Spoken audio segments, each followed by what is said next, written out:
చంద్రబాబు పవన్ కళ్యాణ్ తెలంగాణలో అడుగు పెట్టనివద్దని చెప్పారు. తెలంగాణ క్రాంతిల ఆధ్వర్యంలో క్రాంతిల వ్యవస్థాపకుడు డాక్టర్ పృథ్వీరాజ్ యాదవ్ అధ్యక్షతన తెలంగాణ గొంతులపై ఆంధ్ర ఇనుప బూట్లు ఇంకెంత కాలం. మళ్ళీ చూడండి, ఏది తెలంగాణ ప్రకటించక ముందు ఉన్న నినాదాలు మళ్ళీ తీసుకొస్తున్నారు. ఈ కార్యక్రమంలో ప్రొఫెసర్ నాగేశ్వర్ మాట్లాడుతూ ఆంధ్రప్రదేశ్లో తనపై పెట్టిన కేసులు చూస్తే నవ్వొస్తుందన్నారు. నేను కొలచిచ్చి పెట్టానట, ప్రాంతం గురించి మాట్లాడనట, అల్లలు సృష్టించేందుకు పనిచేశానట, ప్రజల జీవితాలు అలకోలం చేశానట, ఈ కేసులు చూస్తుంటే నవ్వొస్తుందన్నారు. తెలంగాణ వారు ఆంధ్ర గురించి ఎందుకు మాట్లాడతారని పవన్ కళ్యాణ్ ప్రశ్నించడం శోచనీయమన్నారు. ఆంధ్రప్రదేశ్కు విశాఖపట్నం రైల్వే జోన్ ఇచ్చి ఆదాయం వచ్చే మరో లైన్ను ఒడిశా కలిపారని, మచిలీపట్నం ఆయిల్ గ్యాస్ నిక్షేపాలను దుర్మార్గమైన వేదాంత కంపెనీకి అప్పచెప్పారన్నారు.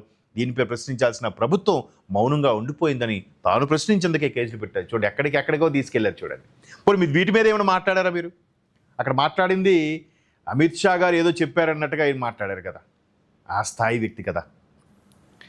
మీ ఆస్తులు ఎక్కడే ఉన్నాయి. పవన్ కళ్యాణ్కు ప్రజాస్వామ్యం, తెలంగాణ కోసం మాట్లాడే హక్కు లేదు. అసలు ఆయనకు ఉప ముఖ్యమంత్రి పదవి చేపట్టే హక్కు కూడా లేదు. పూటకో రంగు మార్చేవాడు, చేగువేరా బొమ్మ పెట్టుకొని గద్దర్ను మోసం చేసిన వాడు పవన్. ఎన్టీఆర్ను మానసికంగా వేధించి ఆయన చావుకు కారణమైన వ్యక్తి చంద్రబాబు. పవన్ బాబును తెలంగాణ, ఇవన్నీ చూడండి పర్సనల్గా వెళ్ళిపోతున్నారుగా. మరలా అదే టాపిక్.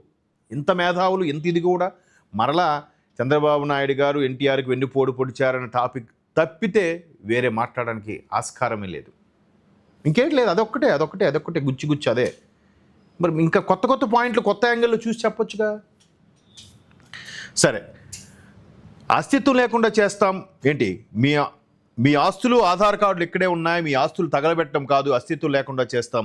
చంద్రబాబు హెరిటేజ్ను నేటి నుంచి తెలంగాణలో బ్యాన్ చేద్దాం అని పృథ్వీరాజ్ అన్నారు. తెలంగాణ ఉద్యమంలో కూడా చంద్రబాబు విమర్శించామని, కానీ ప్రస్తుతం వారు చేస్తున్న బూతు పురాణాల్లో ఎప్పుడూ విమర్శించలేదని POW నాయకురాలు సంధ్య అన్నారు.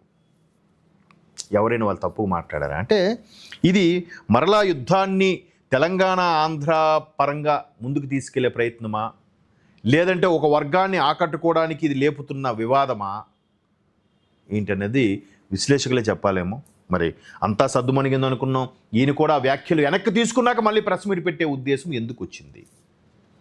ఎందుకు ఈ విధంగా చేస్తున్నారు? ఇంకా పాఠకులకు మీకు అర్థమైతే తెలియజెప్పండి, లేదంటే కొంతమంది విశ్లేషకులు దీనిపైన ఎనలైజ్ చేస్తే బాగుంటుందని నా అభిప్రాయం.